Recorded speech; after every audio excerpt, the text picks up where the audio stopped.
नमस्कार दोस्तों, हम बात करने वाले हैं दोस्तों पावर स्टार पवन सिंह के बारे में, जिनका एक बॉलीवुड सॉन्ग आज रिलीज हुआ है। दोस्तों मैं बता दूं दोस्तों, इस गाने ने काफ़ी अच्छा परफॉर्मेंस किया है। चलिए हम इस गाने के फुल डिटेल बात करेंगे, लेकिन उससे पहले दोस्त अगर हमारे चैनल पर नए हैं तो हमारे चैनल को सब्सक्राइब कर लीजिए और वीडियो को एक लाइक जरूर से कर दीजिएगा।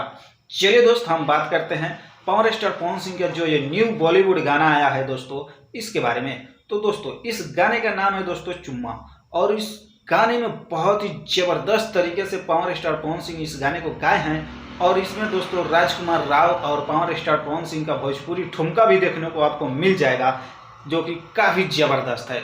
तो चलिए दोस्तों, अगर आप नहीं देखे हैं तो टी सीरीज यूट्यूब चैनल पर दोस्तों इस गाने को रिलीज़ किया गया है, जाइए देखिए और लुत्फ़ उठाइए। चलिए दोस्तों वीडियो में अंत तक बने रहिए। और मैं बता दूं दोस्तों, पावर स्टार पवन सिंह इस गाने को बहुत ही ज़बरदस्त तरीके से गाए हैं।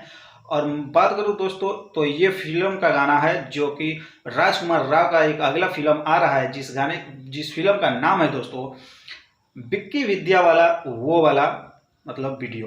बहुत ही ज़बरदस्त टाइटल है। आप इस टाइटल से आप जो कुछ भी सोच सकते हैं सोच लीजिए, आपका मन है। बहुत ही ज़बरदस्त टाइटल है दोस्तों। इस गाने के बारे में हम बात करेंगे, लेकिन गाना तो बहुत ही ज़बरदस्त है दोस्तों। तो चलिए दोस्तों, अगर आप नहीं सुने हैं तो जाइए सुनिए और लुत्फ़ उठाइए। गाना बहुत अच्छा रिस्पॉन्स कर रहा है। मैं इस पर फिर दोबारा वीडियो लेकर आऊँगा। तो चलिए दोस्तों, हमारे चैनल को सब्सक्राइब कर लीजिए और वीडियो को एक लाइक जरूर से कर देना। चलिए दोस्तों, बाय बाय।